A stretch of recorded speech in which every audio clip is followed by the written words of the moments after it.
마태복음 24장 29절에서 36절 신약성경 42쪽 하나님의 말씀입니다. 하나님 말씀을 들으십시오. 그날 환난 후에 즉시 해가 어두워지며 달이 빛을 내지 아니하며 별들이 하늘에서 떨어지며 하늘의 권능들이 흔들리리라. 그때 인자의 징조가 하늘에서 보이겠고 그때 땅의 모든 족속들이 통곡하며 그들이 인자가 구름을 타고 능력과 큰 영광으로 오는 것을 보리라.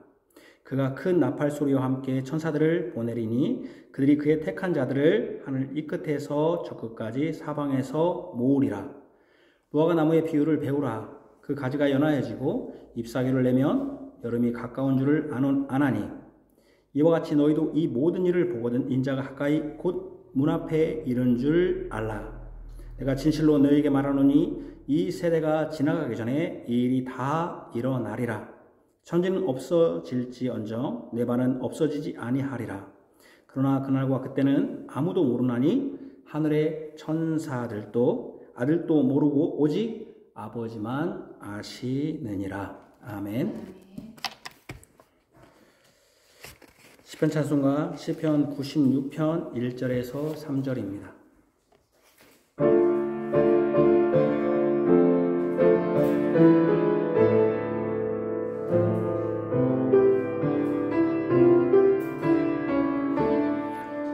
새 노래 주께 노래하라. 온 땅아 주께 노래하라. 주님께 노래할지라. 그 이름 송축하면서 주 구원 항상 전파하라. 주 영광 백성 가운데서 기이한 행적 선포하라. 여호와 위대하시니 지극히 찬양할지라. 모든 신보다 경외하라. 만국의 신들 우상이라. 주께서 하늘 지으셨네. 존귀와 위엄 주 앞에 능력과 아름다움이 주님의 성소 안에 있네. 아멘. 우리 교회 카페에 올렸기 때문에 카페를 참조하십시오. 2025년 5월 18일 주일 오전 예배 마태복음 24장 29절에서 39절입니다. 우리 구주 예수 그리스도의 사랑을 받는 성도 여러분, 기독교인들에게 종말, 세상 끝, 종말은 관심은 많지만 어려운 주제이기도 합니다. 관심은 많고 어려우니 사이비가 그 틈을 노리고 유혹하기에 아주 좋은 재료입니다. 돈은 벌고 싶은데 벌기가 힘드니 돈을 쉽게 잘 벌 수 있는 길이 있다고 말하면 다 그리로 넘어오는 것과 같습니다. 종말은 주의해서 명확하고 분명하게 들어야 합니다. 사람이 잘못된 것을 들으면 그것이 잊혀지지 않고 평생 동안 믿기 때문입니다. 예수님은 자신이 죽기 전에 이 종말에 관한 말씀을 하셨습니다. 이는 예수님의 죽음과 종말은 관련된다는 것을 의미합니다. 물론 예수님이 이 땅에 오신 때부터 종말은 시작되었습니다. 하나님 나라가 이 땅에 임함으로 지금까지 사람을 거짓으로 속여 세상을 지배했던 사단의 나라가 무너지기 시작했기 때문입니다. 종말은 시작은 세상 나라, 즉 사단이 지배하는 나라의 멸망으로부터 시작됩니다. 그러니까 어떻게 보면 타락한 아담 이후로 계속 종말은 계속 되었죠. 사람이 죽기 때문에. 그것을 예수님은 구약의 여호와의 날의 이미지로 설명하였습니다. 그 이미지는 해가 어두워지고 달이 빛을 내지 않고 별들이 하늘에서 떨어지는 전쟁과 환란의 이미지입니다. 여호와의 날은 심판의 날입니다. 바로 사단이 지배한 세상에 대한 심판의 날입니다. 예수님은 이 심판과 재난이 예수님 자신의 죽음과 관련이 있음을 알게 하신 것입니다.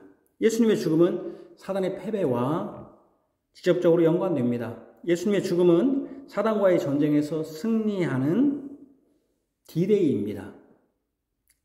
결정이 됐다는 거죠. 예수님의 부활은 V-Day, 빅토리, 승리의 날이며 이 승리의 날인 V-Day는 예수님의 재림 즉 종말로서 완성될 것입니다. 이런 점에서 예수님이 죽으시는 이때 예수님의 재림을 말씀하심으로 종말을 설명하는 것은 의미가 있습니다. 이 모든 구속의 역사가 사단의 나라의 심판과 사단을 따르는 사람들에게 대한 심판인 구약 여호와의 날의 성취이기 때문입니다. 제가 지난주에 해가 어두워지고 달이 빛을 내지 않고 별들이 떨어진다 하는 게 이미 구약의 여호와의 이사야와 요엘에 나타났다고 했잖아요. 뿐만 아니라 이 심판은 구원의 날이기도 합니다. 신실한 주의 종은 구원을 받습니다. 한편에서는 심판의 통곡이, 한편에서는 구원의 기쁨이 있을 것입니다. 이것을 오늘 본문은 분명히 합니다. 그래서 저는 오늘 제목을 예수님께서는 이 종말론적 징조를 미리 알려주심으로써 언약 백성들에게 회개할 기회를 주셨다 제목으로 말씀을 전합니다. 첫 번째로 하늘, 구름, 나팔 소리에 대한 성경적 이해. 예수님이 오심을 생각할 때 가장 먼저 떠오르는 이미지는 하늘에서 구름을 타고 오시는 예수님일 것입니다. 구름 타고 오시는 예수님. 여러분들이 이렇게 생각할 수 있습니다. 예수님은 하늘 어느 곳에 있다가 하늘 어느 공간에 있다가 구름을 타고 오실 것이다. 아주 순진한 생각으로 이렇게 구름 타고 온다고 하니까. 그러니까 구름 타고 오려면 구름이 있는 곳에 예수님이 있어야겠죠. 거기에 있다가 때가 되면 그 구름을 타고 오실 것이다. 그래서 하늘에 있을 것이다. 하늘에서 하니까 하늘을 이 물리적 하늘, 제가 물리적이라는 것은 지금 우리가 보일 수 있는, 보는 지금 하늘, 즉 우리가 보고 있는 그 하늘로 생각하는 것입니다.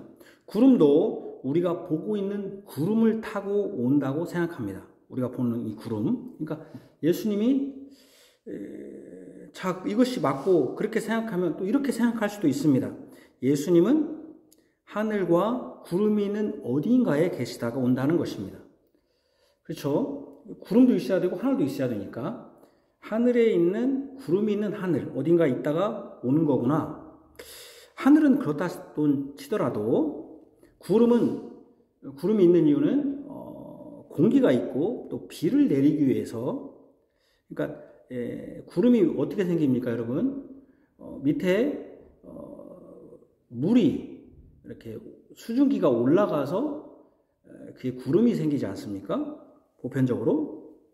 그러니까 구름이 있다는 것은 비가 내려야 하고 그러려면 공기가 있어야 하니 이 지구가 그 조건에 맞습니다. 물론 다른 우주계 어딘가에 하늘과 구름이 있는 곳이 있을 수도 있지만 일단은 이 지구의 어딘가에 예수님은 숨어 계시다가 구름을 타고 온다는 것이 됩니다. 이렇게 구름 타고 하늘에서 오신다. 그러면 예수님이 지구상에 보이는 이 구름 위에 어딘가에 있다가 때가 되면 숨어 있다가 어딘가에서 올 거다. 이렇게 생각하는 것이죠. 하이델베르 유리문답이 가르치는 바와 같이 하늘은 우리가 보는 물리적 하늘이 아닙니다. 땅과 구별하기 위해서 하늘이라고 표현한 것이죠. 하나님 나라는 여기 있다. 아까 하이델베르 유리문답은 46주일입니다. 하나님 나라는 여기 있다 저기 있다 못합니다. 누가복음 17장에 보면. 그러니까 여기 있다 저기 있다 못한다는 것은 하나님 나라는 장소의 의미가 아니다. 어떤 장소에 있다고 할 수 없다. 구름도 물리적 구름이 아닙니다. 예수님이 구름을 타고 온다는 것은 오늘 본문에서 나오는데 이것은 실제 사도행전 1장 9절 이하에 예수는 하늘로 가심을 본 그대로 오시라는 말씀과 다릅니다. 사도행전 1장 9절에 예수님은 하늘로 가심을 본 그대로 온다라고 했는데 이 말씀과 오늘 구름을 타고 온다는 말이 약간 뉘앙스가 다릅니다. 분명히 마태복음 24장 30절에서 31절에는 인자가 구름을 타고 오는데 큰 나팔 소리와 함께 천사들을 보낸다고 했습니다. 여기 31절에 그가 큰 나팔 소리와 함께 천사들을 보내리니 그랬잖아요. 사도행전과는 다릅니다. 무엇이 다릅니까? 사도행전 1장에는 예수님이 구름을 타고 오르신 일이 없습니다. 구름을 타고 오르지 않았어요. 예수님이 여러분들이 지난 작년에 우리가 성천주의를 설교했듯이 많은 그림에서는 구름 타고 올라간다고 했는데 제가 그때 뭐라고 했습니까? 예수님은 뭐가 아니다? 손오공이 아니다고 했잖아요. 구름 타고 왔다 갔다 하는 지팡이 짚고 구름 타고 왔다 갔다 하는 분이 아니다. 그림에 속지 말라고 제가 그랬잖아요. 그러니까 사도행전에는 예수님이 구름을 타고 오르신 일이 없습니다. 또 사도행전에는 큰 나팔 소리가 난 것도 없습니다. 큰 나팔 소리도 없어요. 그뿐만 아니라 그때 해와 달과 별이 변한 것도 없습니다. 그렇다면 이것을 어떻게 봐야 합니까? 분명히 사도행전에는 너희들이 본대로 온다고 했는데 본대로 온다고 했으면 여기 마태복음이 잘못된 것인지 사도행전이 잘못된 것인지 이걸 어떻게 봐야 됩니까? 사도행전에서는 예수님이 승천하실 때 구름을 타고 오르신 것이 아니라 구름에 가리였다고 했습니다. 구름을 타고 오른 게 아니라 그냥 쭉 올라가다가 그러니까 제자들이 쭉 올라가니까 어떻게 했습니까? 제자들이 떴습니까? 안 떴습니까? 그대로 있었고 어떻게 했습니까? 예수님이 오르는 것을 하늘로 쳐다봤죠. 그때 두 천사가 나타나서 너희들 왜 쳐다보느냐라고 했습니다. 그 천사들도 하늘에서 있었던 게 아니라 천사가 예수님 옆에 있었던 게 아니라 누구 옆에 있었습니까? 제자들 옆에 있었습니다. 너희들 왜 하늘을 쳐다보느냐? 그러면서 너희들이 본 그대로 온다 이렇게 말했습니다. 그러니까 오늘 본문에는 천사들이 큰 나팔 소리로 천사들과 함께 하늘에서 온다라고 하니까 이게 말이 안 되잖아요. 예수님 옆에 천사가 있는 게 아니라 제자들 옆에 있었는데 마태복음과 이렇게 사도행전이 이렇게 틀릴 수 있는가 이렇게 생각해 보는 것입니다. 그래서 사도행전에서는 예수님이 승천하실 때 구름을 타고 오르신 것이 아니라 구름에 가리였습니다. 근데 마태는 구름을 타고 온다고 했습니다. 그렇죠? 분명히 누가는 제가 누가라고 말하는 건 사도행전을 말하는 겁니다. 예수는 본 그대로 온다고 했는데 그럼 구름을 타고 오면 안 되는 것입니다. 예수님은 구름을 타고 승천하신 것이 아닙니다. 해와 달과 별도 예수님이 승천하실 때 변화가 없었습니다. 그렇기 때문에 이것은 해석이 중요합니다. 어떤 의미인가? 예수님이 구름을 타고 온다는 것은 물리적 구름을 말하는 것이 아닙니다.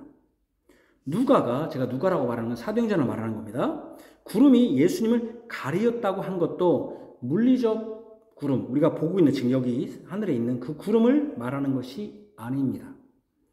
신의 현현, 즉 신이 드러난 현자잖아요. 나타난 현자. 드러나는 하나님께서 나타날 때 어떻게 나타났냐면 지진과 불과 구름과 천둥과 바람으로 표현되었습니다.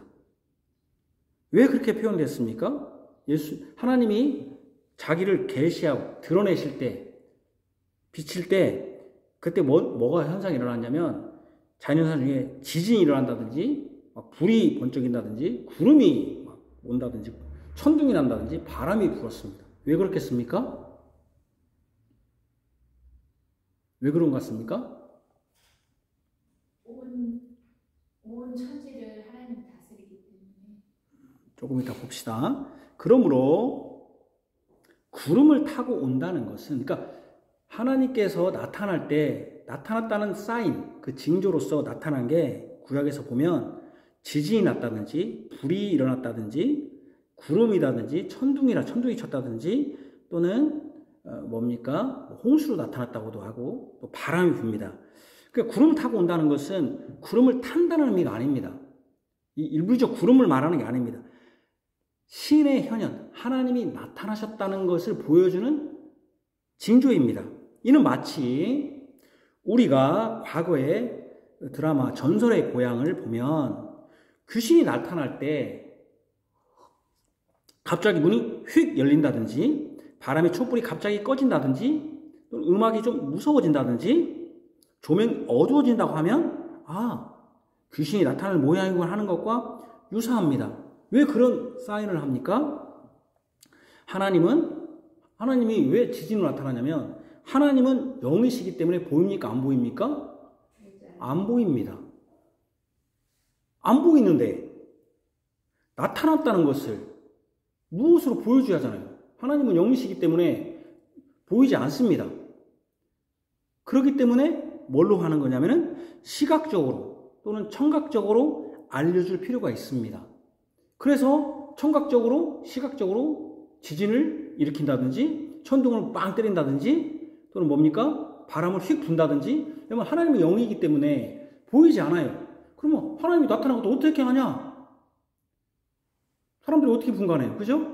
그래서 어떤 자연 현상을 통해서 하나님이 나타났다.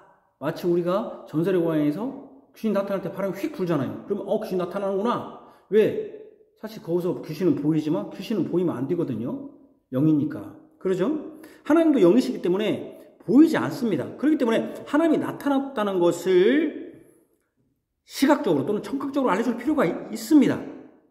그러므로 하늘에 있다는 것은 하늘이라는 표현은 하나님이 하늘에 있다는 것은 땅과 다른 권능과 영광을 표현한 것이지 우리가 보는 물리적 하늘이 아닙니다. 그러니까 만약에 하늘에 있다 하니까 우리 저 하늘에 있다. 그래서 우리 하늘에 누구에게 얘기해봐. 나는 그 하늘이 아닙니다. 저 하늘에 별이 됐다고. 뭐 스타가 죽으면 저기 저 별이 됐다고. 예수님이 저 별 어딘가에 있는 게 아닙니다. 하나님이 거기 계신 게 아닙니다.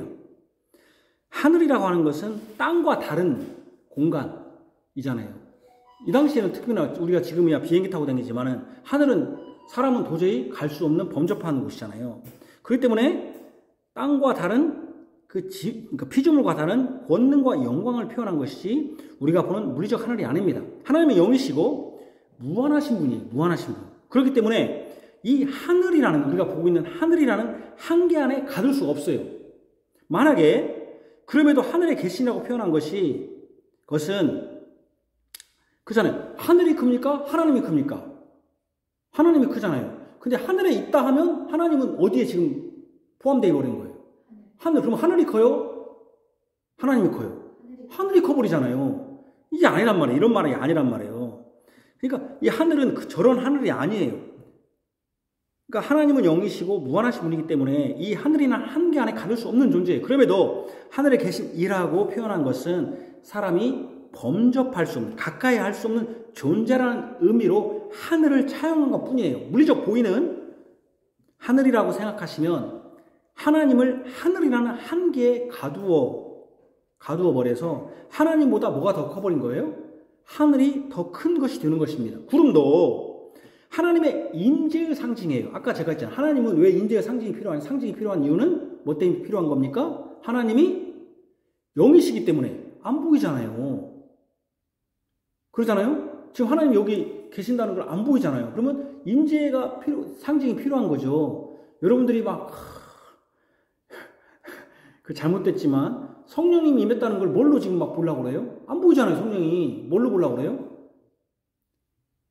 방언을 했다고 하는 사람들이 있는가 하면 어떤 사람들은 갑자기 불이 뜨거워졌다고 그러고 어떤 사람들은 손을 이상하게 그리고 어떤 사람들은 자빠지고 그러고 자빠지고 하나님 영이 없으니까 안 보이잖아요, 성령이. 그러니까 그런 걸로 자기 사인을 하는 거잖아요. 잘못된 것입니다. 어쨌든 그러니까 여기서 구름도 이런 보이는 구름을 말하는 게 아니에요. 구름도 하나님의 인재의 상징입니다. 하나님의 인재의 상징. 그러므로 31절에 보면 오늘 마태복음 31절에 큰 나팔 소리와 함께 그랬단 말이에요. 이 큰 나팔 소리와 함께 천사들을 보낸다는 말씀도 해석이 필요합니다. 그러니까 아까 다시 한번 봅시다. 사도행전에서 예수님이 구름 타고 가신 게 아니잖아요. 그러면 구름에 가리었다는 것은 무슨 의미입니까? 바로 하나님이 어디에 들어가셨다? 예수님이 어디에 들어가셨다? 하나님의 처소에, 하나님 처소가 아니라 하나님이 계신 그곳에, 그 곳이라고 표현할 수도 없어요. 하나님과 함께 하셨다는 의미예요. 그 구름이 가렸다는 것은. 여기서 구름은 물리적 구름을 말하는 게, 우리가 보는 구름이지만 성경이 말하는 구름은, 물론 제자들도 다 봤죠. 구름이, 저 구름이구나 하겠지만, 실제로는 구름이 가렸다는 의미는 하나님의 처소로 들어가셨다는 의미예요. 말하자면, 그러면 하나님이, 예수님이 구름을 타고 온다는 의미는 뭐예요? 바로 하나님이 계신 곳에서 오신다는 의미지, 구름을 탄다는 의미가 아니에요. 무슨 말인지 아시죠? 구름 타고 온다는 것은, 여러분, 이 구름은 하나님의 임재의 상징이기 때문에 하나님이 계신 곳에서 이제 오신다는 의미지, 구름을 탄다는 의미가 똑같아요. 그러니까 사도행전에서도 구름 타고 온 게 아니라 올라갔잖아요. 올라간 다음에 구름이 가렸다. 그러면 구름이 가렸다는 것은 하나님이 계신 그 영원하신 곳에 임하셨다, 가셨다는 의미고, 마찬가지로 하늘에서 구름 타고 오신다는 것은, 여기서 구름은 구름 탄다는 의미가 아니라, 구름은 수증기예요, 사실은. 여러분, 구름. 옛날에 우리가, 비 온 다음에 산에 올라가 보세요. 거기에 구름 있습니까? 없습니까? 있어요. 미륵산에 우리 아내하고 같이 올라간 적 있는데, 구름이 막 잔뜩 껴 있어요. 구름 속에 가는데 그게 구름이 뭐예요? 수증기잖아요. 사실, 구름이. 우리가 보는 구름은. 그러니까 여기서 구름 타고 오신다는 것은 구름 타간다는 의미가 아니라 하나님이 영원하신 그 공간, 거기 공간이라고 하면 안 돼요. 하나님 여기 있다 저기 있다 못하니까. 그냥 우리가 공간이라고 표현을 쓰는 것은 우리의 언어적 한계 때문에 그곳에서 하나님이 오신다는 의미라는 것이죠. 그 다음에, 알겠죠, 이제? 물리적 구름이 아니다. 그러면 나팔소리도, 왜 제가 나팔소리를 문제 삼냐면, 사도행전에 너희들이 본대로 온다고 했잖아요. 근데 그때 나팔소리가 있었습니까? 없었습니까? 사도행전에? 사도행전에 예수님이 승천하실 때, 너희들이 본대로 온다고 할 때 나팔소리가 있었습니까? 없었습니까? 나팔소리 부른 적이 없어요. 누가 옆에서 나팔 부르고 환송하는 것이 없었어요. 근데 여기 보니까 큰 나팔 소리와 함께 천사들을 보낸다 했으니까, 그럼 나팔 소리는 뭔가? 그래서 대부분 보면, 여러분 제가 12월 달력을 보면 대부분 이렇게 어떻게 옵니까? 예수님이 구름 위에 떠 있고, 사실 그 노래는 굉장히 잘못된 겁니다. 그것은 굉장히 그림은 잘못된 거예요. 떠 있고, 그 성도들이 쫙 옆에 있고, 천군천사들이 막 나팔을 부는 것처럼 하고, 밑에서는 뭡니까? 어떤 사람이 들려 올라가갖고, 휴거라고 그러죠. 들려오갖고 막 올라가는 그 사진이거든요. 사실은 그것은 세대주의적 전철연설을 잘못된 겁니다. 우리는 믿지 않는 거예요. 저쪽 사람들, 침례교나 이런 사람들이 믿는 것인데, 그렇게 생각을 하는 거예요. 근데 31절에, 그거 잘못된 그림입니다, 여러분. 31절에 큰 나팔소리와 함께 천사들을 보낸다는 말씀도 해석이 필요해요. 그러니까. 누가는 예수님이 승천하실 때 흰 옷 입은 두 천사가 그들, 즉, 제자들 곁에 서 있었다고 증언했습니다. 그러니까 천사가 2명이 있었는데 어디에 서 있었냐면은 예수님은 호위에서 올라간 게 아니에요. 예수님은 호위에 올라간 것처럼 보이는데 그렇게 아니고 그 두 제자들, 제가 한번 찾아볼까요, 우리가? 사도행전 1장 한번 찾아봅시다. 여러분들이 이건 알 것 같아서 제가 안 찾아보는데, 사도행전 한번 찾아보시죠. 사도행전 1장 한번 찾아봅시다.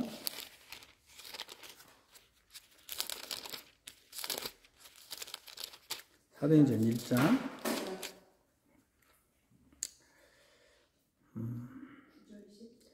9절을 보면 이 말씀을 마치고 그들이 보는데 올려져 가시니 구름이 그를 가리어 보이지 않게 하다. 이 구름은 우리가 이제 불이는 구름이겠지만 여기서는 하나님께서 계신 곳, 하나님의 임재의 상징이니까. 그 다음에 올라가실 때 제자들이 자세히 하늘을 쳐다보는데 쭉 쳐다본 거예요. 근데 흰 옷 입은 두 사람이 그들 곁에, 그들이 누구예요? 제자들이죠. 그러니까 예수님은 호위하고 올라간 게 아니에요. 곁에 서서 뭐라고 말하냐면, 갈릴리 사람들아 어찌하여 서서 하늘을 쳐다보느냐. 너희 가운데서 하늘을 올리신 예수는 하늘로 가심을 본 그대로 온다. 여기 나팔소리가 있었습니까? 없었습니까? 전혀 없었단 말이에요. 그리고 나팔소리로 온다고 또 여기 있잖아요. 우리는 여기 마태복음 24장을 다시 한번 펴봅시다. 큰 나팔소리와 함께 천사들을 보내리니, 그들이 그의 택하신 자들을 하늘 이 끝에서 저 끝까지 사방에서 모으리라. 이걸 가지고 지금 얘기를 하는 거예요. 항상 그 그림이 나팔소리 빵빵 불고. 그럼 둘 중에 하나는 틀린 거 아니에요. 마태복음이 틀렸든지 사도행전 마가 증언이 틀렸든지 사도행전에 누가가 많이 틀렸든지 이게 틀린 것인가? 제가 그걸 지금 얘기하고 있는 거예요. 그죠? 예수님 곁에 선 것이 아니라 제자들 곁에 천사들이 섰습니다. 그런데 마태는 큰 나팔소리와 함께 천사들을 보낸다고 했습니다. 누가는 그런 내용이 없습니다. 그럼 이 두 사도가 서로 다른 얘기를 하는 것인가?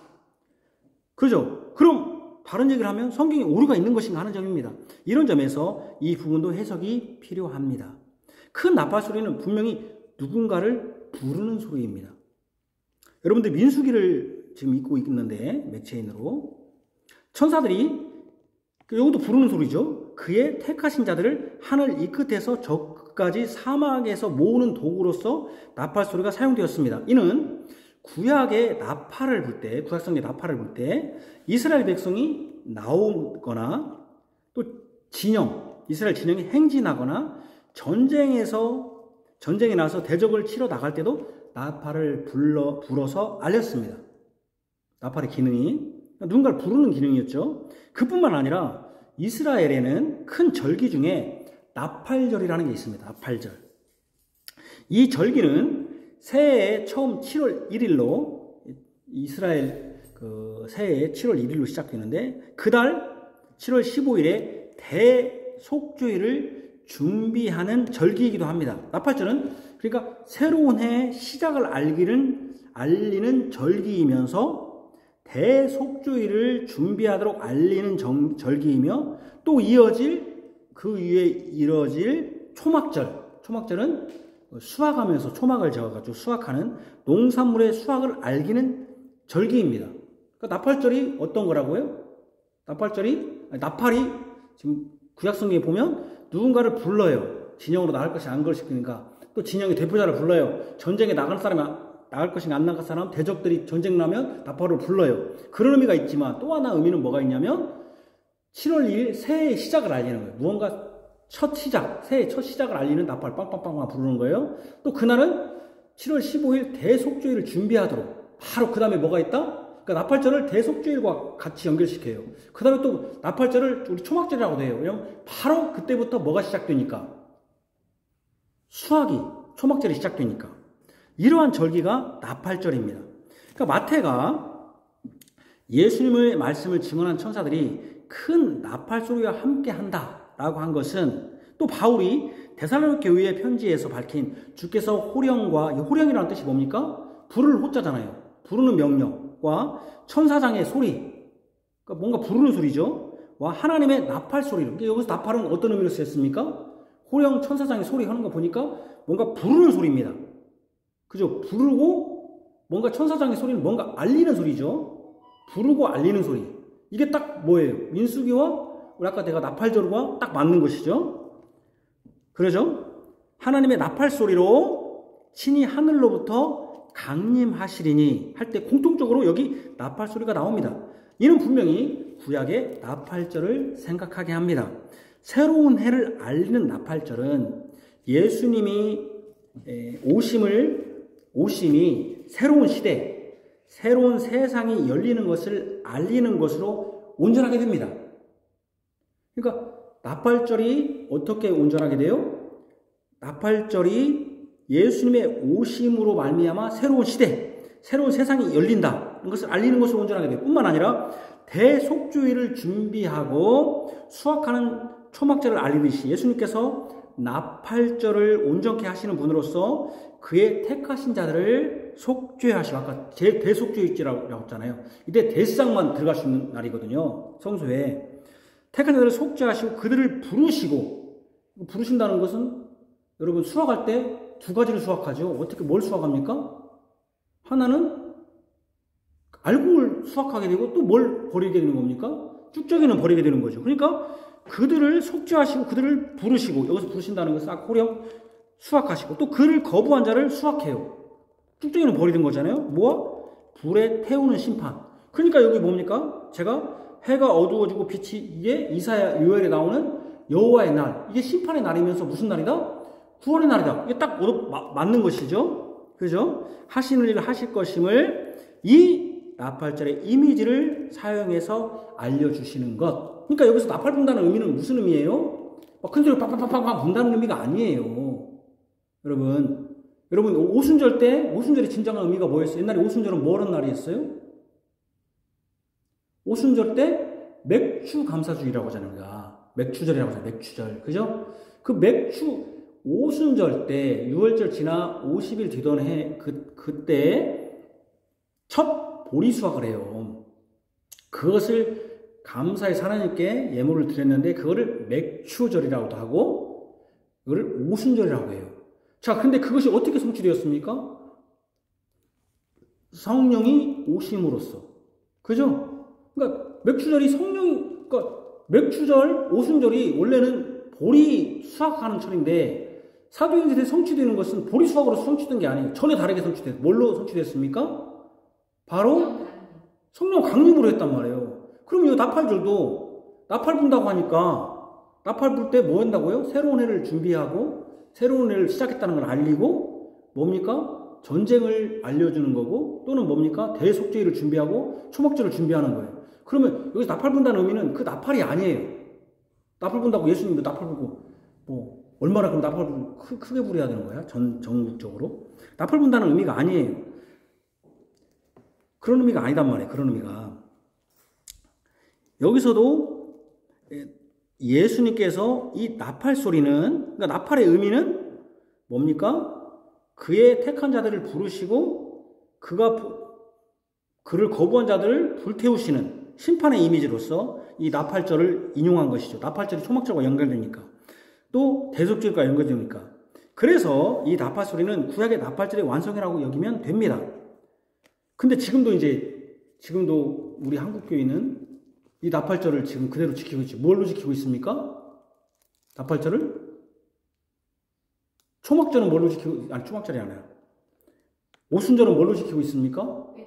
맥주감사절이잖아요. 나팔절을 뭘로 지키고 있습니까? 추수감사절이잖아요. 사실은 추수감사절하고 맥주감사는 아무 의미가 없는 거예요. 구약의 절기는 다 폐지됐는데 지금 그렇게 하고 있습니다만 우리는 그렇게 하지 않지만 그런 의미 있습니다. 반드시 그래서 물리적으로 우리가 들리게 나팔 소리가 날 것이라고 생각할 필요는 없습니다. 왜요? 제가 왜 감히 이렇게 말합니까? 왜 제가 이렇게 말할 수 있습니까? 이 양반 이상한 소리 하네. 다른 사람은 다 나팔 소리 난다더만. 저 양반은 나팔 소리가 오늘 안 난대. 나팔 되게 싫어하네. 왜 제가 이렇게 감히 말할 수 있습니까?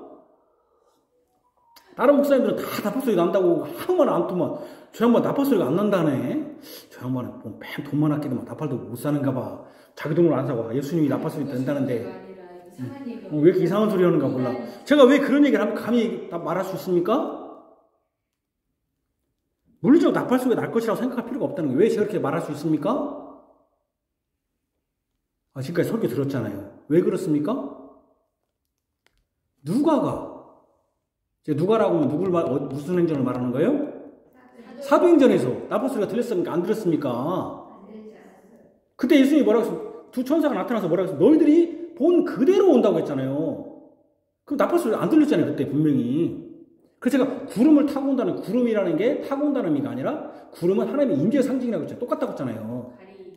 가렸다는, 그 구름을 가렸다는 것은 하나님의 계신 곳으로 갔다는 의미고, 여기서 구름을 타고 온다는 건 뭐예요?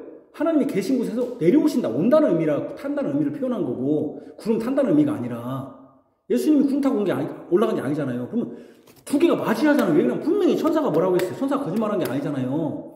너희들이 본 그대로 온다고 했잖아요. 그죠? 그래, 안 그래요? 그러면 그때 분명히 천사단이랑 이게 호령을 안 불렀잖아요. 나팔 소리가 없었잖아요. 근데 여기서는 또 나팔 소리가 있다고 하잖아요. 그럼 나팔 소리의 의미가 뭔가를 제가 지금 설명을 하는 거예요. 나팔 소리의 의미가 나팔 분다는 의미가 아니더라. 마치 오순절에 그때 다 그들은 맥주를 막 지금까지 지켰어요.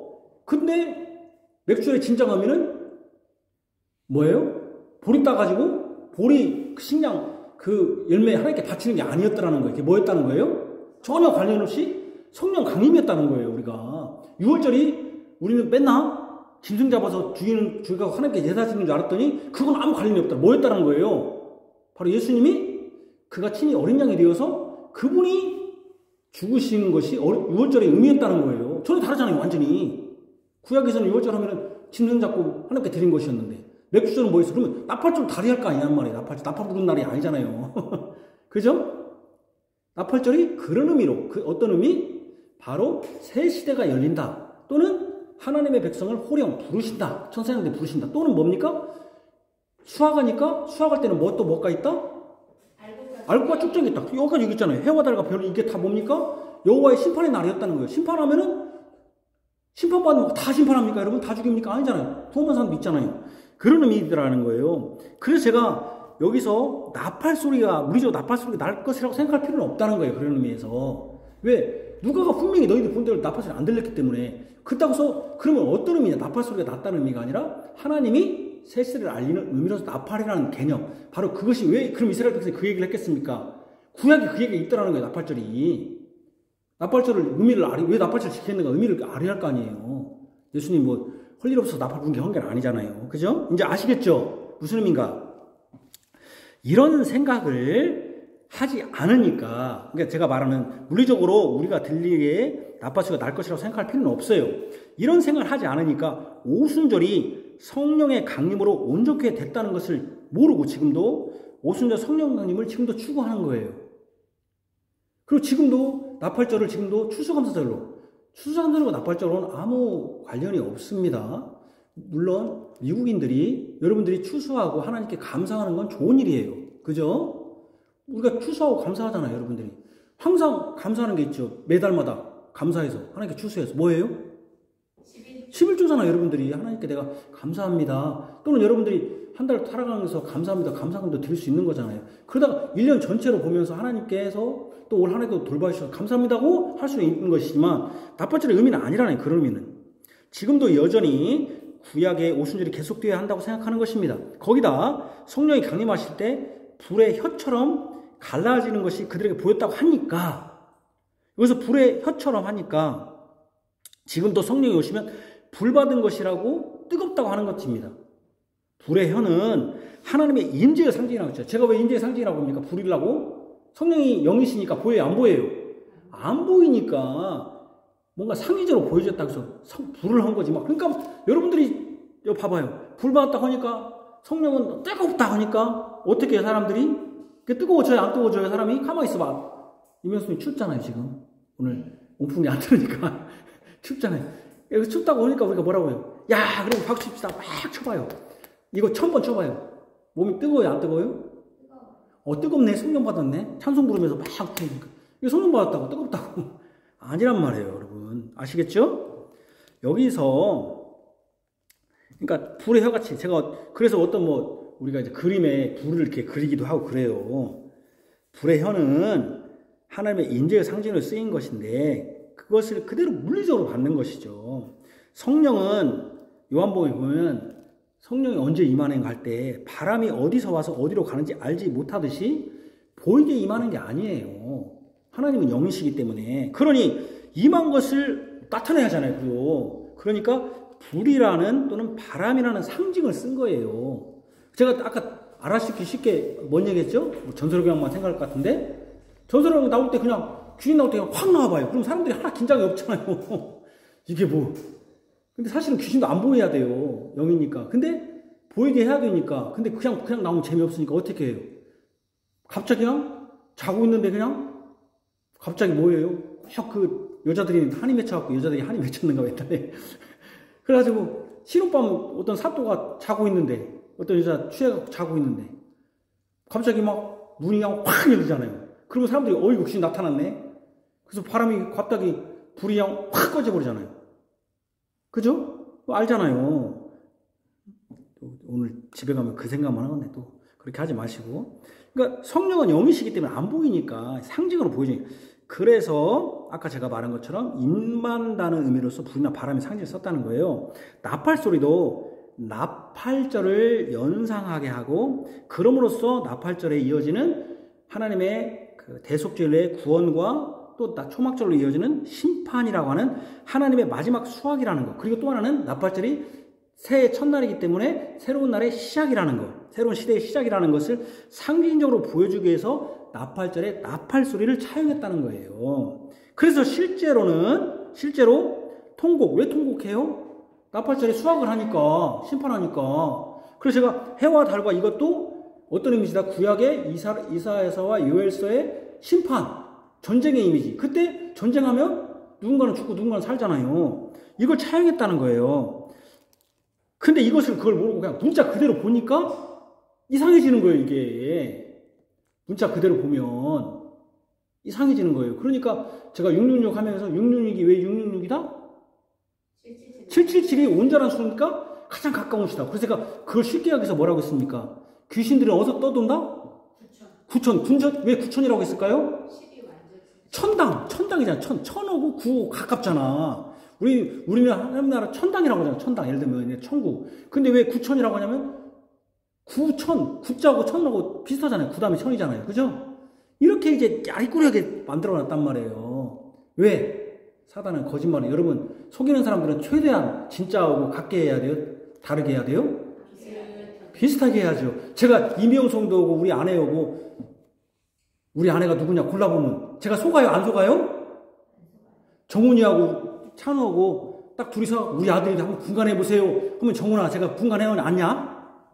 하요. 근데 야하고 똑같은 걸 하나 만들어가지고 옆에다 만들어 놓으면 제가 분간해 못 하겠어요. 최대한 가깝게 만들어 놔야 분간을 못 할 거 아니에요. 그죠? 사단은 최대한 가깝게 만드는 거예요. 전래도가 있잖아요. 예. 그래요? 잘 모르겠습니다. 어쨌든 그러니까 사람이 나팔절이나 이런 것도 다 그런 의미로 생각한다는 거예요. 근데 우리가 이미 잘못된 걸 배웠어. 아까 그림 같은 경우 나팔소리 막 울려 퍼지고 하니까. 그래서 여러분 이단들이요, 제일로 이단 그 교주가 나올 때 제일로 많이 사용되는 게 뭔지 아십니까? 빵빠레요. 빵빵빵빵빵빵. 왜? 여기 나팔소리가 울린다고 하잖아. 빵빵빵빵. 이게 교주가 우리 신이다. 그리고 막 엄청나게 웅장하게 막 빵빵빵빵빵빵 웅장하게 해요. 그죠? 여러분 이제 대통령 취임식 조금 있으면 하겠는데 누가 되든 하겠는데 하면 어떻게 합니까? 빵빠레 울리잖아요. 옛날에 국회 의사당 앞에서 막 빵빠라빵빵. 그게 뭐예요? 새 시대가 열립니다. 이런 의미잖아요. 그죠? 그잖아요. 이단들이 이걸 차용을 많이 해요. 그러니까 그렇게 보지 말라는 거예요. 나팔소리 안 울린단 말이에요. 나팔소리는 나팔절의 의미를 차용했다는 거예요. 무슨 말 아시죠? 그런데 이 모든 것이 비단 마지막 예수님의 재림의 날에만 있을 것이라고 아니라고 증언합니다. 이미 지난번 설교에서 들은 바와 같이 해와 달과 별이 빛을 잃고 그 기능을 다하지 못하는 징조는 이사야 13장과 요엘서에서도 언급한 바입니다. 이는 여호와의 날로 언급된 것입니다. 전쟁의 날을 언급한 것입니다. 이 여호와의 날은 심판의 날이기도 하면서 구원의 날이기도 합니다. 그리고 전쟁이기 때문에 나팔 소리가 나는 것입니다. 왜? 전쟁 났다고 소리 내야 하잖아요. 적과 싸우기 위해서 이스라엘을 부르는 것입니다. 이 이미지가 여기 31절 그가 큰 나팔 소리와 함께 천사들을 보내니 그들이 그의 택하신 자들을 하늘 이 끝에서 저 끝까지 사방에서 모으리라는 것에서 분명히 보여집니다. 이는 주 70년에 디도 장군에 의한 예루살렘 성전의 파괴를 예언한 것입니다. 그때 먼저 그러니까 여호와의 날이 임하는 것이죠. 그 차용한 거죠. 나중에 있을 것이다. 이사야가 요엘이 한 것을 차용한 거예요. 예수님이. 그 인용한 것이죠. 그때 먼저 이스라엘이 여호와의 날로서 심판과 구원을 경험하게 될 것입니다. 디도 장군에 의해서. 이것은 예수님은 자신의 죽음과 함께 종말, 즉 자신의 재림과 함께 더 멀리 예언하고 있습니다. 그러니까 자기 죽음을 통해서 종말을 예언하고 그 죽음을 통해서 가까이는 70년에 디도 장군의 예루살렘 성전이 무너질 것을 보고 더 멀리는 이제 예수님의 재림까지 이렇게 확대해서 지금 말하자면은 설명하고 있다는 거예요. 그러니까 이스라엘 백성들은 가깝게는 예수님이 죽으시는 것을 보면서 종말을 생각해야 됩니다. 왕이 죽었다는 것은 그 나라의 패망이 멀지 않았음과 그 나라가 위태롭다는 것을 의미합니다. 압살롬에서 볼 수 있듯이 그들이 따르던 왕 압살롬이 죽는다는 것은 그 세력의 멸망을 의미합니다. 그러므로 예수님이 죽는다는 것은 하나님 나라의 종말, 이스라엘의 종말을 의미할 수도 있습니다. 물론 예수님은 죽음을 통해서 사탄을 멸하시고 부활하심으로 승리하심을 선포하셨습니다만 분명히 예수님의 죽음은 종말론적 사건인 것은 분명합니다.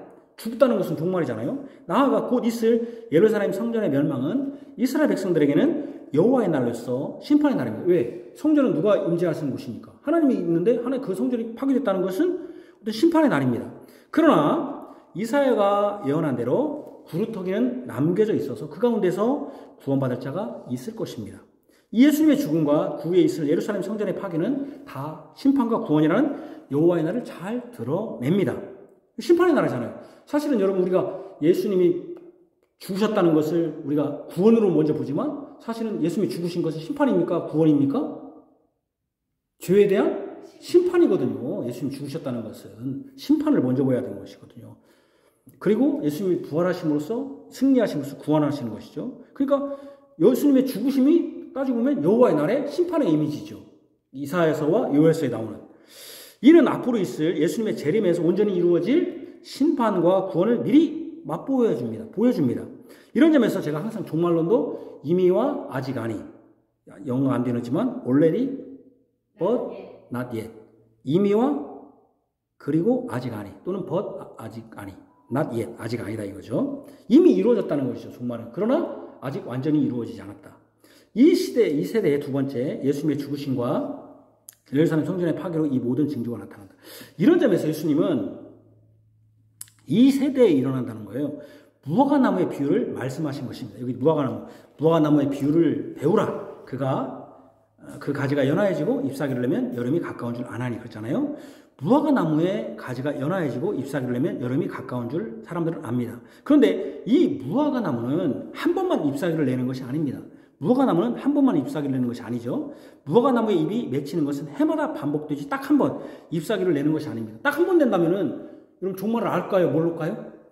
알죠. 무화과나무만 살펴보면 돼야. 여기서 무화과나무는 딱 한 번 이루어지는 게 아니에요. 왜냐면 그때는 모른다고 했잖아요. 근데 무화과나무가 한 번 잎이 연하여지고 그 잎이 낸다. 그럼 열매를 맺는다. 그러면 무화과나무만 관찰하고 있지. 정말 한 번만 하는 게 아니에요.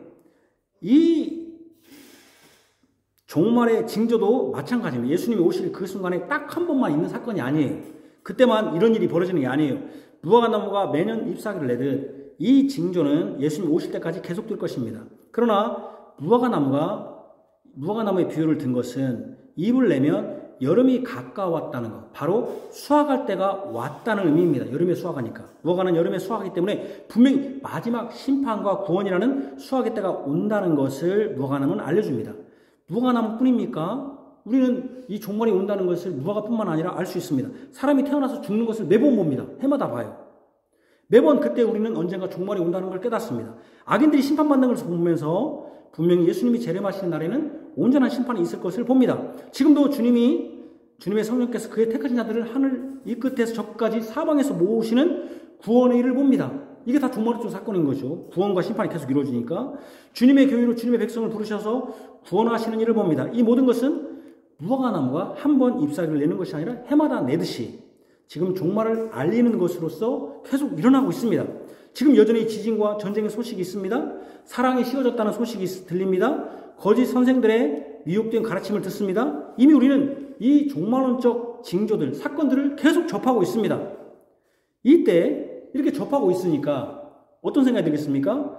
우리는 우리의 생각과 감정이 무뎌져서는 안 됩니다. 인자이신 예수님이 가까이 뭐라고 했습니까? 문 앞에 이른 줄 알라 그랬습니다. 이런 징조를 보면서 뺐나 이렇게 되니까 아이고 나는 원래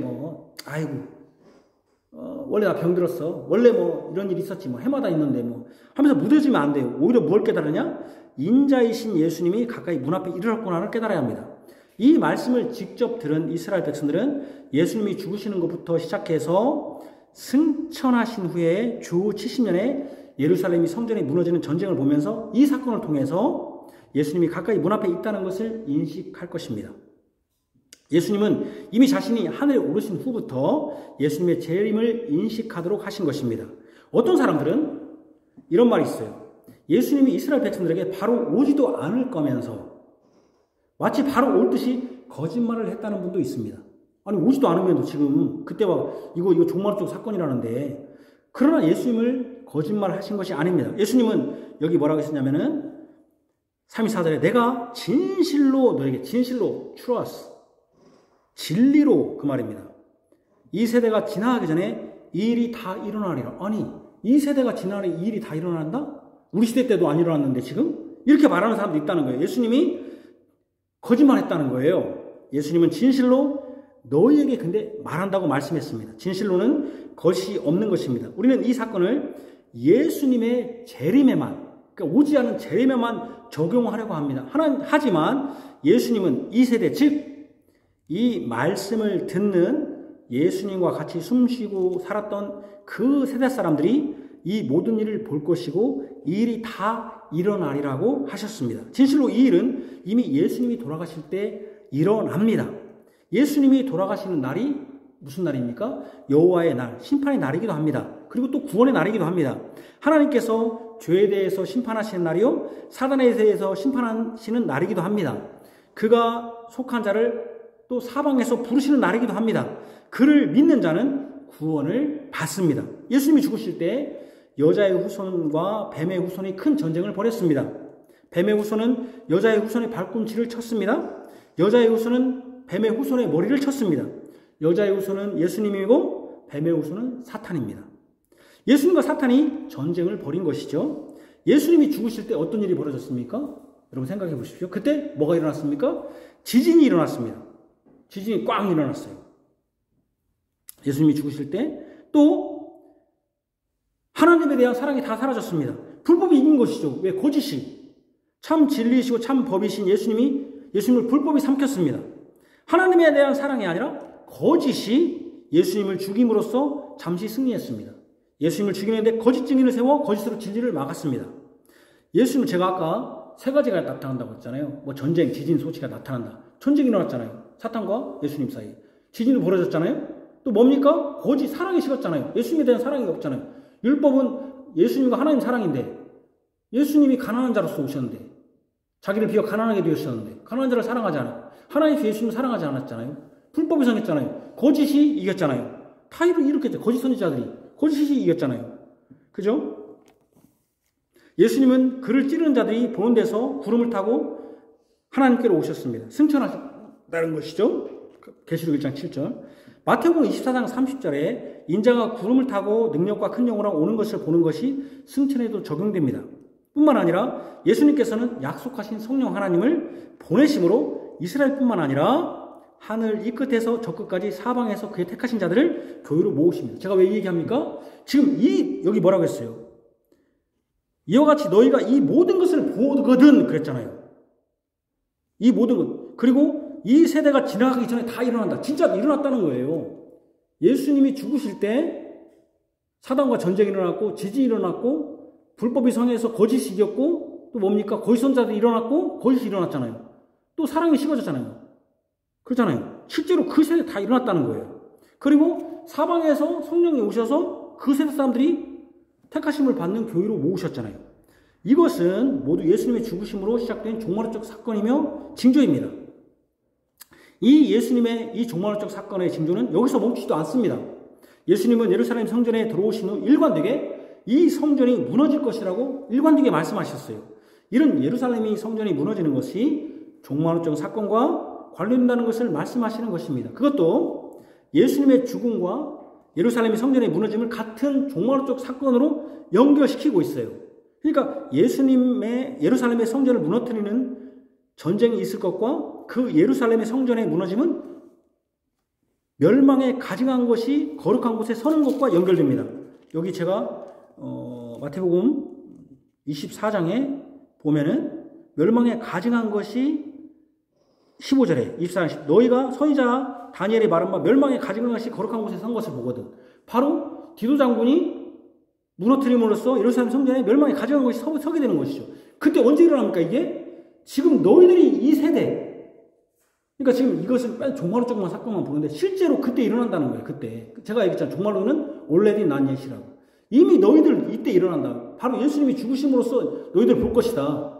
사랑이 식고 거짓이 일어나고 전쟁이 일어나고 또 디도 장군이 일어나서 전쟁이 일어나고 그때 사랑이 식고 그래서 오죽하면은 뭡니까? 이 전쟁이 얼마나 혹독한지 아이벤 자들과 젖먹이는 자들에게 화가 있을 정도이라고. 그래서 안식일에 겨울에 이 전쟁이 일어나지 않기를 예수님이 기도하라고 했지 않습니까? 이 환난은 큰 환란으로 제가 창세기 24장 이 앞부분 해석하는 거예요. 창세로부터 지금까지 이런 환란이 없었고 후에도 없을 것이라고 말씀하셨습니다. 예수님은 예루살렘 성전의 파괴가 종말론적 사건의 시작이며 종말론적 사건을 보여주는 징조로 깨달아라는 것입니다. 마지막으로, 그러면 왜 예수님이 이 세대가 지나가기 전에 또 이 세대가 다 볼 것이다라는 이 세대를 강조했는가? 우리는 이게 나하고는 아무 관련이 없는, 그죠? 나하고 관련 없어. 오늘 예수 목사님 참 나팔 소리다. 하나 나팔 소리. 나 지금 살아가기도 바빠 죽겠는데 뭐 나팔 소리가 나오고 종말이 나오는데 왜 이렇게 오래 온대 할 수도 있지만, 이게 지금 이 세대 우리에 관련된다는 거예요. 지금 올레리니까 지금 그냥 우리하고 아무 관련 없다가 그나마 그때도 모르는데 뭐들 하려고 그래요. 모르는 게 어느 날 갑자기 오겠지 뭐 예수님이. 이렇게 생각하면 예수님이 못 들었어요. 우리한테 이런 얘기를 못 들어요. 이 종말론적 징조를 보여줌으로써 언약 백성에게 회개할 기회를 주시기 위함이다. 이게 중요합니다. 이 종말론적 사건의 징조는 예수님의 말씀을 듣는 그 세대 사람들이 이 모든 일이 일어나는 것을 보게 되는 실제적 사건입니다. 우리도 보게 되는 실제적 사건입니다. 먼저 이 사건은 이 예수님 세대 사람들에게 적용됩니다. 물론 이 사건은 구약의 여호와의 날로 예언된 사건이 그 시대에 이사야 시대에 바벨론이 이스라엘을 침략한 것이나 요엘서에서는 메뚜기의 습격이나 후에 있는 전쟁으로 성취되었습니다. 먼저 예수님은 구약에 성취된 여호와의 날을 말씀하심으로써 그냥 겁주기 위해서 경고성 언사가 아님을 분명히 하셨습니다. 이것이. 너 여호와의 날 구약이 때 있지. 그것이 분명히 성취되었잖아. 그러니까 내가 지금 말하는 이것도 너희 세대에 겁주려고, 여러분 지금 우리 겁주려고 지금 하는 게 아니에요. 너희 시대에 분명히 성취된다는 거예요. 지금도 동일하게 전쟁이 일어나고 지진이 나오고 있고 동일하게 거짓 선지자가 일어나고 사랑이 식어지고 있는, 지금 일어나고 있다는 거예요. 이 시대에 지금도 예수님 당대에 일어났고, 예수님은 이 사건에 예수님의 말씀을 듣고 있는 이 세대 사람들과 전혀 관련이 없는 먼 미래, 즉 우리 시대에도 아직 성취되지 않은, 그리고 언제 성취될지 모르는 그런 사건이나 징조로서 말씀하신 것이 아닙니다. 언제 이루어질지 모르는 막연한 경고성 발언이 아니었습니다. 예수님의 종말론의 징조는 예수님의 말씀을 듣는 바로 그 사람들, 그 세대 사람들이 직접 보고 경험한 바로 그 현재적 사건임을 분명히 하신 것입니다. 같이 봅시다. 이와 같이 너희도 이 모든 것을 보거든 인자가 가까이 곧 문 앞에 이른 줄 알라. 내가 진실로 너에게 말하노니 이 세대가 지나가기 전에 이 일이 다 일어나리라. 예수님은 진실, 거짓을 말한 게 아닙니다. 진실을 말했습니다. 이 세대가 지나가기 전에 이 일이 다 이루어진다고 했습니다. 또 너희도 이 모든 것을 볼 것이라고 했습니다. 거짓말이 아닙니다. 실제로 예수님이 당대에 있는 사람들이 볼 것이고 그때 일어난다고 했습니다. 우리는 이때 이것을 뭐라고 합니까? 아직 일어나지 않는 것. 그러니까 빨리만 느껴지는 거예요. 진짜 일어난다는 거예요. 그렇기 때문에 예수님은 무화과 나무 잎사귀를 내면 여름이 가까이 온 줄을 해마다 아는 것처럼 이 종말론적 사건이 단 한 번도 안 일어나다가 마지막 때에 종말 사건이 일어난다고 말씀하지 않았다는 거예요. 지금도 일어나고 있다는 거예요. 이 모든 일은 이미 구약에서 여호와의 날로 일어났고 이제 예수님의 죽으심으로 일어날 것이 예수님이 지금 줄기차게 말씀하시는 예루살렘 성전의 파괴로 일어날 것입니다. 그래서 예수님은 이렇게 말씀하신 것입니다. 같이 봅시다. 시작. 천지는 없어질지언정 내 말은 없어지지 아니하리라. 경고성이 아니라는 거예요. 이게 지금 누구에게 지금 1차적으로 한 거예요? 천지는 없어질지언정 내 말은 없어지지 아니하리라. 누구한테 한 말인 거예요? 이스라엘 백성들, 언약 백성들. 지금 예수님의 말씀을 듣는 너희들 지금 내가 경고하는 게 아니야. 진짜 이거 이루어져. 니들이 다 볼 거야. 니들이 일어나. 지금 한 말이 없어지지 않는다는 것은 분명히 지금 너희들 세대에 일어날 것이고 그것을 너희들이 분명히 볼 것이기 때문에 이 예수님의 말씀은 없어지지 않는다고 단언적으로 딱 분명하게 말씀하신 것입니다. 우리가 종말의 징조나 종말에 대한 감각이 무뎌지고 별 생각 없이 생각하지 않은 것은 이것이 지금 일어나고 있다고 여기지 않기 때문이에요. 이것이 예수님이 말씀하신 것이 아니라, 이것은 예수님이 말씀하신 게 아니라 그냥 매일 아침 일기예보에 나오는 지진의 소식 정도로 듣기 때문에 그래요. 매일 아침 뉴스에 나오는 전쟁의 소식 정도로 듣기 때문에, 나하고는 관련 없는 것으로, 나와는 별개의 문제, 나와 상관없는 문제로 듣기 때문입니다. 이것이 참으로 안타까운 현실입니다. 종말의 징조가 들리는데도 아무런 경계심이 없습니다. 그러나 이스라엘 백성들에게 예수님의 말씀은 구약에서 여호와의 날로 분명히 성취되었고 이제 예수님의 죽으심과 예루살렘 성전의 파괴로 현실화될 것입니다. 그것을 그들은 목도할 것입니다. 언제 예수님이 오실지 모르는 그 먼 미래에 대한 것이 아니라 지금 그들의 삶에서 일어날 일이 될 것입니다. 그러므로 천지는 없어질지언라도 예수님의 말씀이 없어지지 않고 반드시 성취될 것입니다. 그 성취됐기 때문에 우리가 여러분 예수님이 재림이 온다고 또 믿습니까? 그것이 지금 그 시대에 성취됐기 때문에. 만약에 성취 안 됐으면 거짓말이죠, 예수님이. 그죠? 성취됐어요. 예수님의 죽으심으로. 또 언제? 디도 장군에 의해서 예루살렘 성전이 파괴됐기 때문에. 성취됐기 때문에 진짜 성취됐구나. 그러니까 믿는 것이죠. 천지를 없어질지라도 예수님의 말씀이 없어지지 않고 말씀한 대로 이루어진다면 사람들의 관심은 대체 언제 그 일이 일어날까? 일 것입니다. 예수님은 그 문제에 대해서 분명히 또 단언적으로 말씀했어요. 언제 일어날까? 또 관심이 있을 거 아니에요. 진짜 일어난다면, 이 세대 때 일어난다면, 그럼 도대체 언제 일어나요? 이렇게 관심이 있을 거 아니에요. 그래서 물어본 거예요. 그래서 예수님이 이래서 말씀하신 것 같이 봅시다. 그러나 그때는 아무도 모르나니 하늘의 천사들도 아들도 모르고 오직 아버지만 아시느니라. 그날과 그때는 아무도 모릅니다. 하늘의 천사들도 아들도 모릅니다. 오직 성부 하나님만 아십니다. 이 말씀은 예수님이 말씀하신 그 모든 일의 때는 성부 하나님이 결정한다는 것을 말씀한 것입니다. 우리는 예수님의 종말적 사건을 말씀하신 것을 통해 그날과 그때를 찾고자 노력할 필요가 없습니다. 그것은 성부 하나님께서 정하신 때에 행하신 것입니다. 그러나 우리는 그건 믿습니다. 왜냐하면 예수님이 말씀하신 그 세대, 너희들 세대에 볼 것이라는 것이 분명히 이루어졌기 때문에 예수님의 죽으심과 디도장군에 의해서 70년에 망한 것을, 예루살렘 성전이 파괴된 것을 봤기 때문에 성자 예수님이 이 땅에 오시고 죽으시고 사신 모든 것도 다 성부 하나님의 정하신 바대로 이루어졌습니다. 구약에 예언한 말씀이 이루어졌고 예수님 자신이 말씀한 말씀이 이루어졌습니다. 이제 여호와의 날로서 성취될 이 세대 가까운 미래에 있을 일이나 앞으로 우리 앞에 있을 예수님의 재림하신다는 이 약속도 다 이루어질 것입니다. 그 전에 이루어졌기 때문에 분명히 이루어집니다. 성부 하나님의 예정 가운데 있습니다. 우리는 그날과 그때에 관심을 가질 필요가 없습니다. 우리의 관심은 그날과 그때가 아니라 예수님의 말씀은 없어지지 않고 분명히 이루어진다는 것입니다. 특별히 오늘 이 부문에 아버지만 아신다고 왜 그렇게 말할까요? 하늘의 천사도 모르고 아들도 모른다. 예수님도 모른다고. 자기도 모른다고 왜 그렇게 말했을까요? 예수님은 하나님 한 분이시기 때문에 하나님도 아실 수 있을 것 같은데 왜 본인도 모른다고 말씀하셨을까요? 왜 그랬을까요? 나중에 거짓 선지자들이 뭘로 가장합니까? 천사들로 가정해서 나타납니다. 광명의 천사로 나타나요. 거짓 선지자들이 그런 사람도 있잖아요. 나 하늘에서 계시받았다.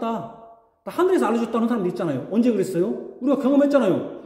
92년도 어떤 꼬마애가 막 기도했더니 방언으로 막 텔레비 나오더라고요. 막 몇 날 며칠 한다고. 하늘에 들려줬다고. 천사가 가르쳐줬다는 거예요. 하늘에서.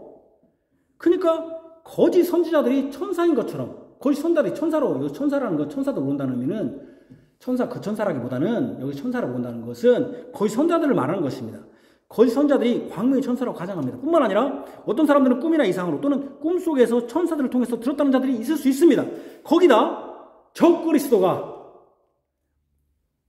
아들이 뭐라고 합니까? 적그리스도가 자기가 하나님의 아들이라고 하는 사람도 있잖아요, 지금. 그죠? 자신이 하나님의 아들이라는 자들이 나타날 것입니다. 예수님이 그나마 그때를 하나님의 천사들도 아들도 모른다고 하신 것은 어떤 의미냐면 이 땅에 존재하는 그 어떤 것도 알지 못한다는 의미예요. 왜? 거짓 선지자들이 천사인 것처럼 말하고 또 아들처럼 자기가 하나님의 아들이라고 주장하는 사람 있잖아요. 자칭 예수라는 사람 지금 하도 많잖아요. 메시아라는 사람들. 많잖아요, 지금. 그죠? 그와 마찬가지로 그날 그때를 하늘의 천사도 아들도 모른다는 의미는 이 땅에 존재하는 그들이 천사라고 말하고 어떤 사람은 그리스도라고 말하는 메시아라고 말하는 그 어떤 존재도 이 땅에 존재하는 어떤 존재도 알지 못한다는 의미입니다. 오직 하늘에 계신 성부 하나님, 이 땅에 어떤 존재가 아닌 천사로 위장한 거짓 사도도 천사나 무슨 신적 계시나 꿈, 거짓 그리스도 즉 하나님의 아들로 칭하는 그들이 아니라 하늘에 계신 성부 하나님만 이 땅에 어떤 존재도 모른다. 성부 하나님만 아신다고 하시므로 절대로 그날과 그때는 알지 못한다. 알려고 하지도 말아라. 그런 뜻입니다. 그러나 그때를 오직 아버지만 아시는 이 종말적 사건을 예수님이 왜 말씀해 주신 것입니까? 그날과 그때를 모르는 아주 먼 미래에 있을 일이니 편안하게 의식하지 말고 살라고 하신 것입니까? 그렇지 않습니다. 예수님은 아버지 하나님 아신다고 말씀으로 아버지 하나님께서 예정하시고 작정하신 일을 반드시 이루신다는 것을 분명히 하신 것입니다. 우리는 오히려 예수님이 그 시대의 종말적 사건의 징조로 보여주신 것을 통하여 반드시 앞으로의 일도 이루어질 것을 확신해야 합니다. 마치 무화과나무가 연하해지고 잎사귀 가내면 여름이 온 것을 알듯이 만물의 흐름을 통해서도 우리의 종말을 깨달아야 합니다. 그럼에도 예수님이 이 종말의 사건을 언급하신 다른 이유가 있습니다. 같이 읽읍시다. 시작. 이와 같이 너희도 이 모든 일을 보거든 인자가 가까이 곧 문 앞에 이른 줄 알라. 이 모든 일을 보면 마지막 즉 예수님이 재림의 날과 그때가 언제일지 생각하지 말라는 것입니다. 너희들은 그런 게 관심 두지 말아라. 그것은 아버지만 아시는 것이기 때문에 우리의 관심은 인자가 가까이 문 앞에 딱 이르렀구나. 바로 문을 열고 오실 때 가까이 왔구나. 이렇게 생각하라는 거예요. 이런 방식의 글이 요한계시록에 있는데 같이 봅시다. 시작. 물론 내가 사랑하는 자를 책망하여 징계하노니 그러므로 내가 열심을 내라 회개하라 볼지어다. 내가 문 밖에서 두드리노니 누구든지 내 음성을 듣고 문을 열면 내가 그에게로 들어가 그와 더불어 먹고 그는 나와 더불어 먹으리라. 문 밖에서 두드린다는 표현이 있어요. 이게 라우디아 교회. 문 밖에 이르러 문을 두드립니다. 이건 라우디아 교회에게 차지도 않고 덥지도 않은 라우디아 교회. 무뎌져 있잖아요. 차지도 않고 덥다는 건 뭐예요? 무뎌져 있는 거예요. 지금 감각이. 예수님이 언제 오실지 관심이 없어. 주님의 교회의 주인이 예수님에 관심이 없어. 우리도 마찬가지. 무뎌져 있어 지금. 예수님 아무것도 안 할 거야. 지금 문 밖에 딱 서 있는데 예수님이. 문 밖에 서 있으니까 뭐라고 했습니까? 제가 밑줄 그어놓죠. 내가 열심을 내라. 뭐하라? 회개하라. 그죠? 문 밖에 서 있다는 것은 기회를 주신 거예요. 아직. 문을 열면 큰일 나 이제 우리가. 차지도 않고 덥지도 않은 인간들 어떻게 할 거예요? 다 심판할 거예요. 문 밖에 서 있다는 건 열심을 내고 회개를 촉구하는 방식으로 쓰였습니다. 인자가 가까이 문 앞에 있다는 것은 빨리 회개하라는 것입니다. 여호와의 두려운 날에 임하기 전에, 즉 심판의 날에 임하기 전에 회개하라는 것입니다. 여호와 하나님께서 이 세대에게 이 말씀으로 알려주시고 이 일을 다 보거든 이제 인자가 가까이 문 앞에 이르렀으니 회개하라는 것입니다. 예수님이 지금요 해가 어두워지고 빛이 내고 별들이 그걸 먼저 얘기한 것은 이 여호와의 날이 구원의 날이다 심판의 날이다. 뭘 강조하기 위한 겁니까? 심판의 날이라는 걸 강조하는 거잖아요. 그죠? 전쟁의 날이다. 그러니까 그것을 구원받으려면 뭐냐? 빨리 개종해라. 회개하라는 겁니다. 그런데 인자가 문 앞에 있다라는 표현을 썼어요. 그 말은 라우디아 교회 감각이 무뎌져 있어. 차지도 않고 덥지도 않아. 그냥 종구심만 있어. 빨리 열심을 내라. 회개하라. 그래서 주께서 이 말씀을 통해서 뭘 가르쳐 준 겁니까? 위협하는 게 아니라 회개할 시간과 기회를 주시고자 한 것입니다. 자비하신 하나님께서 우리에게 종말을 알려주신 것은 야 이런 거 보면 아 예수님 언제 올 거냐 때려 맞춰야겠다는 게 아니라 아우 문 밖에 지금 바로 서 있구나. 나 빨리 회개하구나. 내 열심을 내야겠구나. 회개하구나. 이런 기회를 주신 거라는 거예요. 우리는 예수님의 재림을 사모합니다. 아직 예수님이 다시 오지 않았습니다. 이것은 우리에게 기회입니다. 아직 예수님이 안 왔다는 우리의 기회입니다. 우리가 열심을 낼 기회이고요. 그 열심은 회개할 기회입니다. 우리가 회개할 열심을 낼 기회입니다. 우리에게 회개할 시간을 주신 것입니다. 그잖아요. 우리가 지금 살아있다는 것도 죽은 사람보다 나았어요. 왜요? 하나님을 찬송할 수 있지만 또 뭐 할 수 있으니까? 회개할 기회가 있으니까. 우리는 이 종말적 징조를 보면서 열심을 내야 됩니다. 바로 회개의 열심을 내야 됩니다. 우물쭈물해서는 안 됩니다. 회개하고 예수 그리스도께 돌아와야 합니다. 아직 우리가 살아 숨쉬는 동안 우리에게 기회를 주셨습니다. 아직 예수님이 오시지 않으므로 우리에게 기회를 주셨습니다. 회개할 기회를 주시고 예수님을 믿을 기회를 주셨습니다. 심판을 피할 기회를 주셨습니다. 우리는 이 기회, 이 시간을 놓쳐서는 안 됩니다. 우리는 인자가 가까이 문 앞에 이른 줄을 알고 있습니다. 그러니 정신을 바짝 차리고 깨어 있어야 합니다. 우리를 미혹하는 거짓 교사들의 유혹을 분별해야 합니다. 우리를 위협하는 무사 안일로 인한 무사 안일, 그냥 차지도 않고 젖지도 않은 이런 세상에 속한 아무런 주님의 재림에 대한 각성 없이 살아서는 안 됩니다. 지금 주님 문 앞에 딱 지금 서 있습니다. 여러분 벌써 여러분 이 세대 가운데 있다고 했으니까 그때부터 문 앞에 서 있었으면 지금 2000년이 지난 이때는 예수님 문 앞에 더 가까이 있겠습니까? 멀리 있겠습니까? 문만 열기 직전에 있겠죠. 문 열으면 우리 큰일 나는 것이죠. 그러니까 우리는 예수님의 말씀을 믿는 자로서 우리는 죄를 회개할 자비하신 하나님께서 예수님께서 우리에게 무슨 기회를 준 것입니까? 지금 이 징조를 알게 함으로써 회개할 기회를 주신 것입니다. 죄를 아까 뭐랬죠? 나팔절이 뭘 준비한다고 했죠? 나팔절이 7월 1일이고 7월 15일이 뭐 있다고 했죠? 대속죄일이라고 했잖아요. 그죠? 대속죄일에 회개해야 되는 거잖아요. 나팔소리가 확 난다는 건 뭡니까? 우리가 회개할 기회를 주신 거예요. 지금 너 회개해라 이제 빨리. 그렇지 않으면 회개하지 않으면 대속죄에 소개하지 뭐가 되는 거예요? 이제 초막절에 쭉쟁이가 날아가는 거예요. 얼마나 감사한 겁니까? 자비하신 하나님께서 예수님께서 우리에게 회개할 시간과 기회를 주셨습니다. 이 말씀을 듣고 여러분들이 죄에 대해서, 은밀한 죄에 대해서 회개하십시오. 그것이 우리 주님이 이 징조를 우리에게 알려주신 자비하시고 궁일하신 은혜입니다. 기도하겠습니다. 하나님 아버지, 우리 주 예수 그리스도께서 징조를 통하여 이 징조를 보거든 인자가 문 앞에 가까이 있는 줄 알라고 하셨습니다. 우리의 관심은 그나마 그때가 무엇인가, 언제인가를 아는 게 아닙니다. 거짓 선지자들이 광명의 천사로 위장하여 하늘에서 들었다고 하면서 날짜와 때를 얘기할 것입니다. 그런 때가 있었습니다. 어떤 자들은 자칭 재림 예수라 하면서 이날 망한다고 사이비 종교들이 징도 있습니다. 그러나 우리는 그것은 이 땅에 어떤 존재도 알지 못한다. 성부 하나님만, 하늘에 계신 성부 하나님만 아신다는 것을 압니다. 그러나 우리 자비하신 주께서는 무화과나무의 비유를 통하여 해마다 꽃이 피고 잎이 열리면서 열매를 맺는 걸 통해서 하나님이 수확하는 때가 있음을 미리 알려주셨습니다. 그걸 통하여 우리에게 회개할 기회. 이스라엘 백성들에게 디도 장군이 와서 예루살렘 성전을 무너뜨리겠지만 그때 바로 예수님이 오지 않았습니다. 회개할 기회를 주신 것입니다.